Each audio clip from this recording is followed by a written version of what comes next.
Nakaka-good news ito ha. Eto, makinig kayo pati sa mga iglesia ni kulto. O ayan na ha. Si Marco Tain ninyo pupunta na sa kanyang pinakamamahal na tahanan, okay? Ang Sandigang Bayan nag-order. At ang order ng Sandigang Bayan si Marco Tain ninyo i-transfer na sa City Jail. Ay, Diyos ko po, Rudy! Anyari na! O ayan na, transfer na at si Marcoleta ay pupunta na sa kanyang pinakamamahal na tahanan. At syempre, makakasama na niya at makakaniig na niya ron si Bunuan.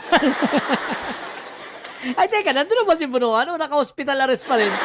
O hindi tayo updated ha, ewan ko. Pero, at least makikita na niya na si si Mike Diferensya na galit sa kanya, tsaka si Biray at si Espiritu. Hindi kaya sapukin ng mga ito si Marco Tain, total wala nang makakakita. Ano na, mga didilis? Yung mga dyan, yung INC dyan, ano na? Akala ko ba hindi kayo papayag na mapunta ito sa City Jail? Harangin nyo na! Ay, teka lang. Habang ginagawa ko pala ang content ito, malamang-lamang nandun na ito. Ang lapit lang kaya ng Sandigang Bayan hanggang doon sa Payata City Jail. Di ba? Bababa ka lang sa may Litex Ibig ko sabihin ano na? Si Marco Tain yung ibinahin na pala. So sa kasalukuyan na ito ron, binibigyan na ng mga supplies at pinagpapalit na ng damit. Naka-orange na ito. Orange nga pala, bagong kulay ng ng may sayad black ngayon ha. Magpapalit na sila pa, hindi na raw green. Pangit kasi yung green. Magpapalit na sila at gagawin na nilang orange. Mas maganda nga naman yung orange. Tapos may nakalagay sa likod, BJMP. O kaya pag hindi BJMP, may nakalagay letter P. Marco Tain, ang saya ng taong bayan. Mga iglesia ni kulto, ang saya ng taong bayan. Ngayon pala, kahit hindi pa nahatulan niya, para bang nakakahinga na kami na, wow, parang natanggap na namin ang justice. Bakit kaya gano'n, no? Kahit matanda si Marco Tain, pero ang saya-saya ko, hindi ako nakakaramdam ng kahit anumang awa o konsensya. Wala talaga Kasi alam mo kasi ganyan talaga pag ang tao isang siraulo, no? Kapag ang tao sobrang yabang, yung feeling untouchable, di ba? Akala mo siya na yung pinakamagaling, lowest rank lawyer naman, di ba? Dahil lowest rank lawyer, ayan ang resulta. Ipinakulong ang sarili. Guinness Book of Record talaga to. Ang kauna-unahang abogado na ipinakulong ang sarili, may bonus pa, no bail. Isipin mo, tapos miyembro ng isang sinasabi nilang ang lakas na reliyon na meron daw pagkakaisa at sinasabi may mga magtatanggol sa kanya at yung mga tao nagsasabi pa, naghahamon, subukan lang ninyo. Ayan na nga po, nang sinubukan, ay wala naman pala.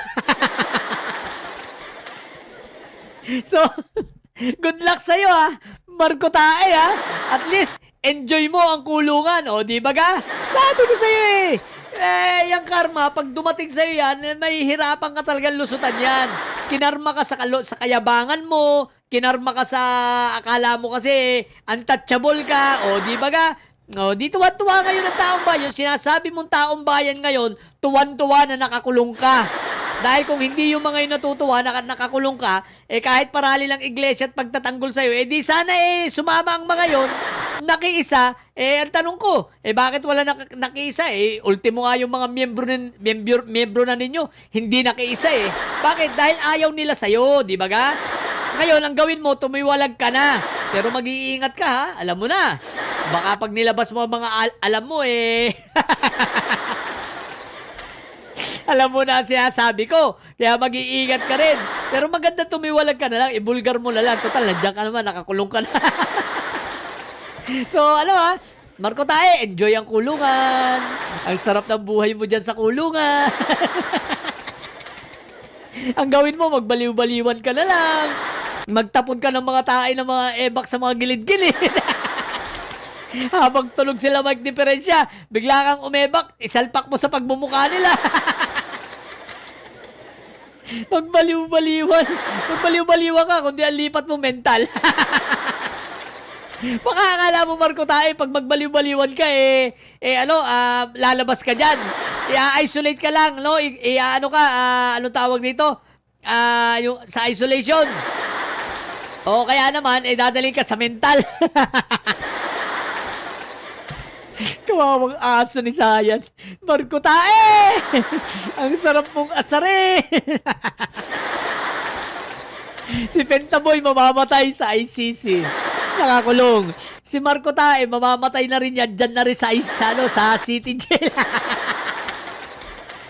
Pagmamalas-malasin sa Muntinlupa. Dahil doon at least sa maximum ka. Maganda kaya sa maximum, malawak ang gagalaan mo ron, malawak ang lalakaran mo ron, malawak ang paggagalaan mo na naka-wheelchair, tapos may mga karinderya ron, may mga tinda-tindahan na maliliit. Mas okay doon sa Muntinlupa, sa maximum. Kaya mag-request ka na, speedy trial. Total, mako-convict ka rin naman. So sabihin mo, baka pwedeng i-advance. Marco Tae. Iiyak na si Marco Tae. Hindi lang si Marco Tae umiiyak ngayon, pati yung mga didilis na mayabang na nagsabing, subukan ninyo! Subukan ninyo ulit si Senator Marcoleta namin! Kaso, wala na ako nakita, biglang mga nawala no? Biglang mga naglaho itong mga ito Hoy, nasa na kayo? Yung mga content creator dyan ng mga astig na sinasabing subukan daw. Ang gawin ninyo, sugurin ninyo yung payatas. Sugurin ninyo yung KCDJ. Subukan ninyo kasi matapang naman kayo. Tapos itakas nyo si Marco Tae. Sige na!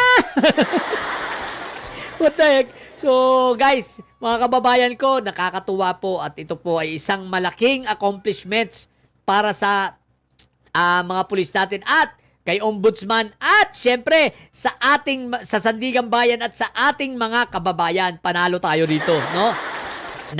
Naipakulong natin ang isa sa pinakamayabang, no? Pangit. At literal na mukhang pag. No, naipakulong at ayun, no, yung kayabangan. Himas Rehas siya ngayon, di ba? Namo? Yun lang. Sa mga pupuntidilis at may sayo dyan, si Marco Tae nyo. Nag-iiyak. Matili kayo mga bubot may sayo sa patang may sayo. Lagi.